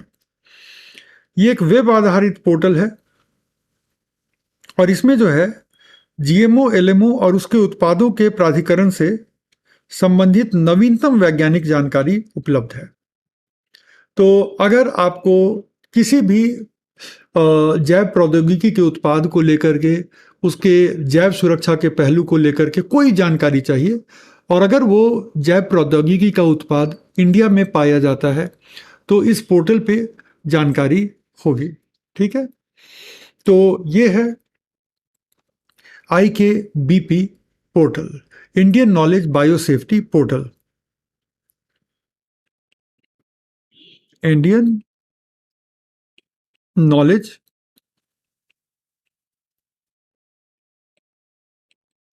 बायोसेफ्टी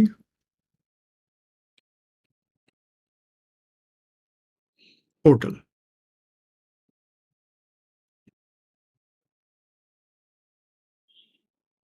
ठीक है, उसके बाद आई IBKP जो है वो किस पे जानकारी देता है, तो यहाँ पे है।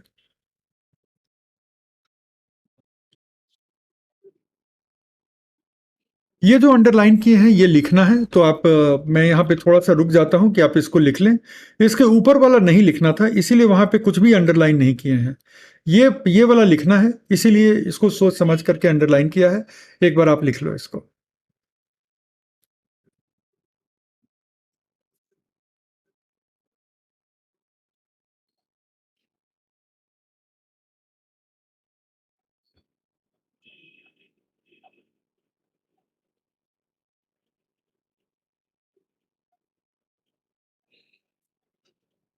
अंकित को नींद आ रही है, 10 मिनट और रुक जाओ।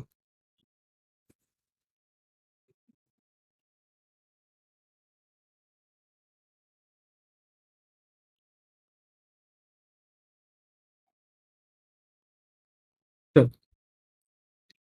क्या क्या जानकारी है देखो। भारत में जीएमओ एलएमओ की जैव सुरक्षा से संबंधित अधिनियम और नियम क्या क्या हैं, ये पहली जानकारी यहां मिलती है। दूसरा, जैव नियंत्रण दिशा निर्देश। तीसरा,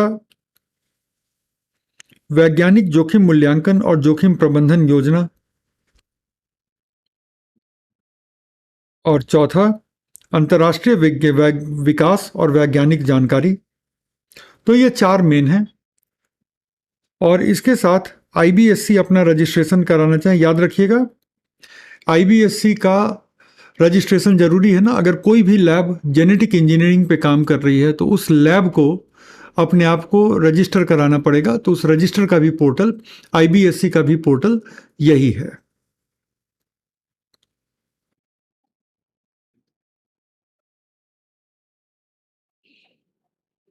छोटी शर्मा कह रहे हैं कि सर इतना मत लिखवाइए, कैसे होगा फिर यूपीएससी में। ये तो कंटेंट इतना चाहिए।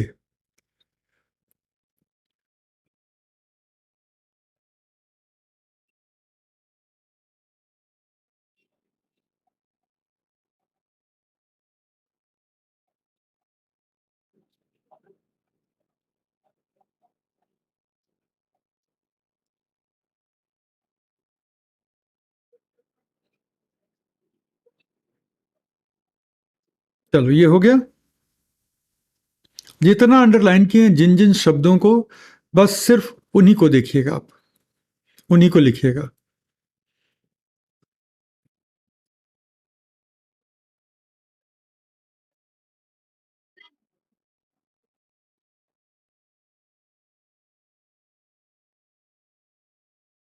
चलो अब एक दिशा निर्देश जारी किया था 1989 के रूल्स के अलावा, एक दिशा निर्देश 1990 में जारी किया था। तो आप याद करो, 1 मिनट में ज़रा एक पीछे के पेज पे जा रहा हूँ आपके लिए। और आप अगर याद करो तो हमने ये देखा था, मैं बता रहा हूँ कहाँ पे वो पेज था। ये देखो, हमने जब लिखा था ना कि जैव विविधता के लिए सुरक्षा के क्या क्या उपाय थे, तो हमने लिखा था कि 1989 में नियमावली थी, पूरे डिटेल में पढ़ लिया, अब कुछ भी नहीं बचा वहाँ। 1990 के दिशा निर्देश थे, कार्ताजीना प्रोटोकॉल का बेसिक्स तो सारा कल ही बता दिया था, है ना। और तो वो 1990 का अब दिशा निर्देश आ गया हमारे सामने।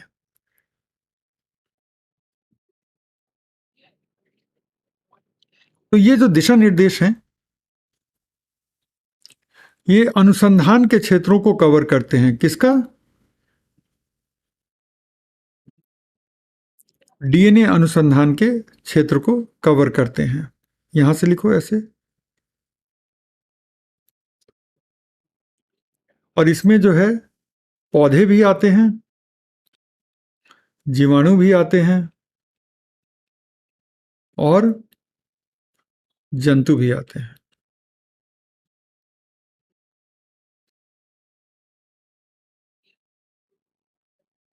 ठीक है, ये गाइडलाइन कर लो, उसके बाद आज की क्लास छोड़ देंगे। क्योंकि ये कर लेंगे ना तो मुझे भी संतोष रहेगा कि कार्ताजीना तो कल पढ़ाया था, तो कार्ताजीना आप पीडीएफ में भी देख लोगे, और कोई डाउट होगा तो अगली क्लास में पूछ लेंगे। दरअसल बात यह है ना कि कल ये तो मैं लास्ट में बोलने वाला था, लेकिन अभी ध्यान से सुन लो। जब बात चली है तो कल एक्चुअली मैं क्लास नहीं ले पाऊंगा। मैं कल सुबह कहीं जा रहा हूँ, और इस क्लास के टाइम तक अपने गंतव्य तक नहीं पहुंचा रहूंगा, तो रास्ते में ही रहूंगा। गंतव्य तक पहुंच गया होता तो क्लास कर लेता, और यहाँ होता तो क्लास कर लेता दिल्ली में। तो बीच में रहूंगा तो क्लास तो नहीं हो पाएगी। तो आज कम से कम यहाँ करा देंगे इतना। तो कार्ताजीना प्रोटोकॉल कल बताए थे, तो फिर पीडीएफ से आप देख लोगे। फिर मंडे को जब हम मिलेंगे ना, तो कार्ताजीना से ही शुरू कर लेंगे, जो डाउट होंगे पूछ लेंगे आपसे, थोड़ा अपनी तरफ से जोड़ देंगे, और तब हम भारत के जैव विविधता अधिनियम को मंडे को कर लेंगे। तो ये योजना थी कि कार्ताजीना छूट भी जाए तो बाकी तो हम करके जाएं, जो नई चीजें हैं। कार्ताजीना तो कल किया था हम लोगों ने, ठीक है ना। तो ये है थॉट। तो थोड़ी सी आप लोग 5 मिनट और धीरज धर लो। तो ये डीएनए अनुसंधान के क्षेत्रों को कवर करता है, जिसमें पौधे, जीवाणु, जंतु, सब कुछ कवर हो जाते हैं, ठीक है। और दिशा निर्देश हैं। तो दिशा निर्देश का मतलब क्या होता है कि ये बाध्यकारी नहीं होते।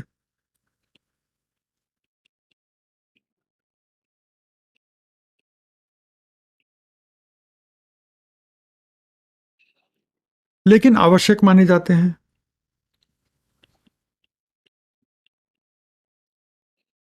ऐसा नहीं है कि बाध्यकारी नहीं है, तो ये ऐसे ही जारी कर दिया गया, लेकिन आवश्यक माने जाते हैं, इसमें कोई दो राय नहीं है।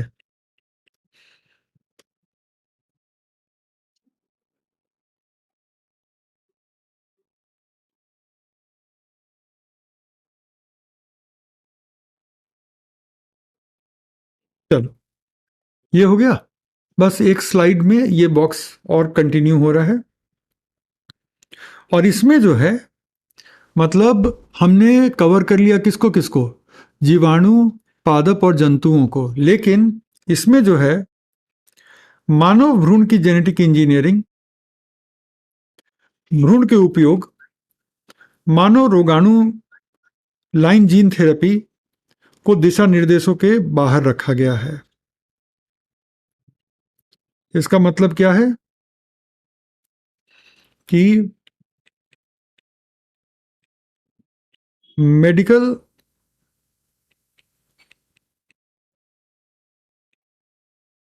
बायोटेक्नोलॉजी इसके बाहर है। ठीक है, मेडिकल बायोटेक्नोलॉजी जो है वो इसके बाहर है।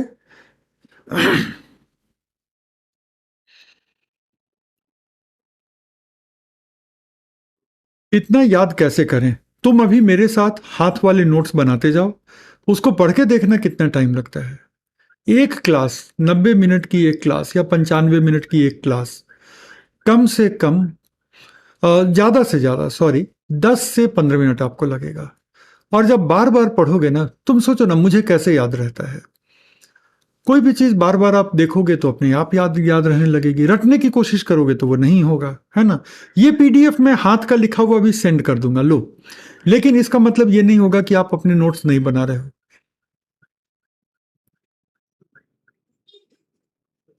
थोड़ा और पढ़ा दीजिए, बस जेनेटिक इंजीनियरिंग मूल्यांकन समिति तो कराना है ना। जब मैं कार्टाजीना मेरे सामने खुल जाएगा तो बंद हो जाएगा आज की क्लास। चलो, ये आज का एकदम लास्ट से लास्ट कंसेप्ट है। इसको अगर नहीं लिखने का मन है, थक गए हो तो मत लिखो, ये मार्क किया हुआ पीडीएफ हम दे देंगे, और जो हम अंडरलाइन कर रहे हैं उससे अपना नोट्स बना लेना। ये कर सकते हो ना आप लोग? तो सुन लो मेरी बात 3-4 मिनट।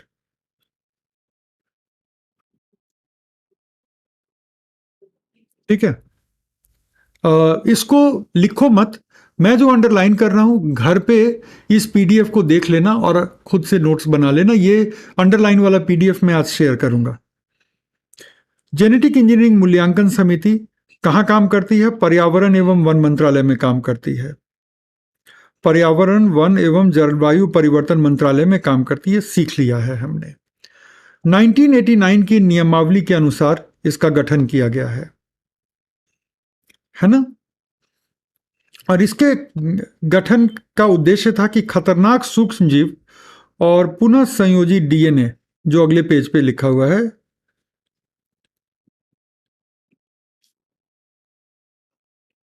के ऊपर या के नियंत्रण के लिए, बस इतना ही।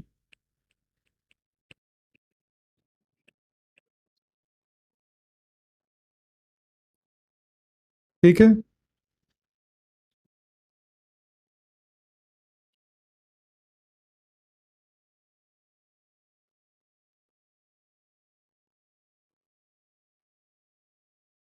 चलो आप लोग पूरा फोकस दो। और भूख मुझे भी लगी है, लेकिन काम के आगे कुछ नहीं। आइंस्टाइन क्या कहते थे, अल्बर्ट आइंस्टाइन, कि जिस व्यक्ति ने ना काम करते समय घड़ी देख लिया, वो महानता नहीं अर्जित कर सकता। याद रखना, फिर से बोल देता हूं, जिस व्यक्ति ने काम करते समय घड़ी देख लिया एक दो बार, तो वो महानता नहीं अर्जित कर पाएगा। अब आइंस्टाइन साहब ने कहा है, मैं नहीं कह रहा हूं, उनकी बात दोहरा दी। भ्रूण का मतलब एम्ब्रियो होता है। चलो, और प्रायोगिक क्षेत्र में परीक्षणों पर नियंत्रण करता है। आनुवांशिक रूप से निर्मित जीवों और उत्पादों को जारी करने के प्रस्तावों का अनुमोदन करता है। ठीक है, तो ये दो चीजें आपको पता होनी चाहिए। अध्यक्षता सदस्य कौन लोग हैं? तो इसकी अध्यक्षता ministry of environment, forest and climate change के विशेष सचिव या अपर सचिव करते हैं, नंबर 1। और दूसरा, जैव प्रौद्योगिकी विभाग के एक प्रतिनिधि की के द्वारा सह अध्यक्षता की जाती है। तो एक चेयरमैन होते हैं और एक को चेयरमैन होते हैं। तो दो लोग चेयरमैन होते हैं, एक बायोटेक्नोलॉजी की साइड से आते हैं एक चेयरमैन, और एक चेयरमैन होते हैं जो मिनिस्ट्री ऑफ एनवायरनमेंट फॉरेस्ट की तरफ से आते हैं। ये बड़ा टिपिकल बात है, और बहुत कम कमेटी है जिसमें सह अध्यक्षता की जाती है, यहाँ की जाती है। याद रखिएगा, पीटी में पूछ लेगा तो आप मतलब फिर यही बात याद करेंगे। कार्य क्या है? पर्यावरणीय दृष्टिकोण से अनुसंधान और औद्योगिक उत्पादन में खतरनाक सूक्ष्मजीवी जीवों और पुनः संयोजकों को बड़े पैमाने पर उपयोग से संबंधित गतिविधियों का मूल्यांकन करना, यही इसका सबसे प्रमुख काम है।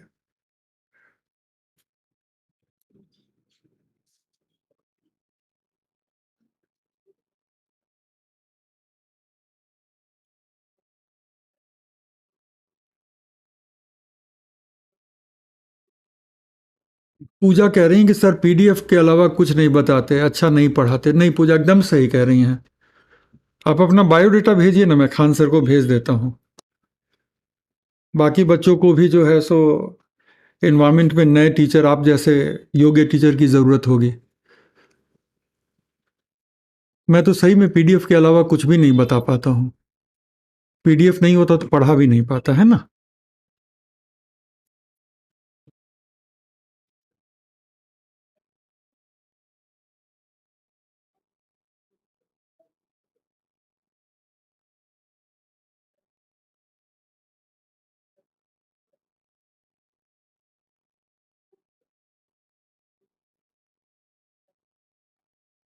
1 मिनट और है तो हो ही गया।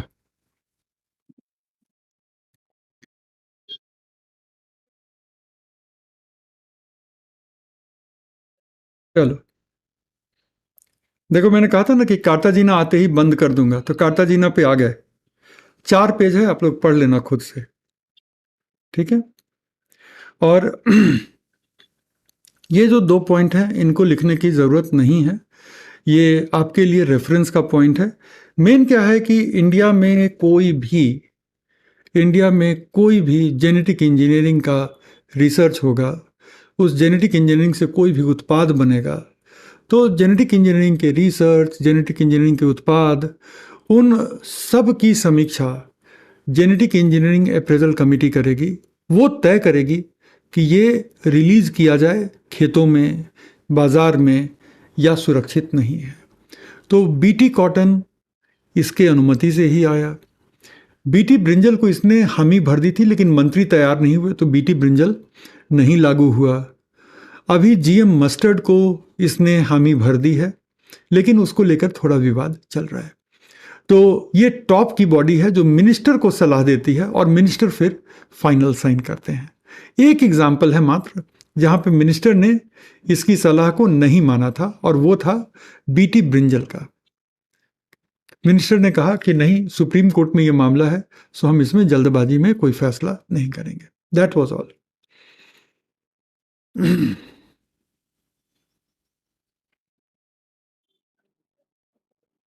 ठीक है, तो अब क्लास को हम लोग विराम देते हैं।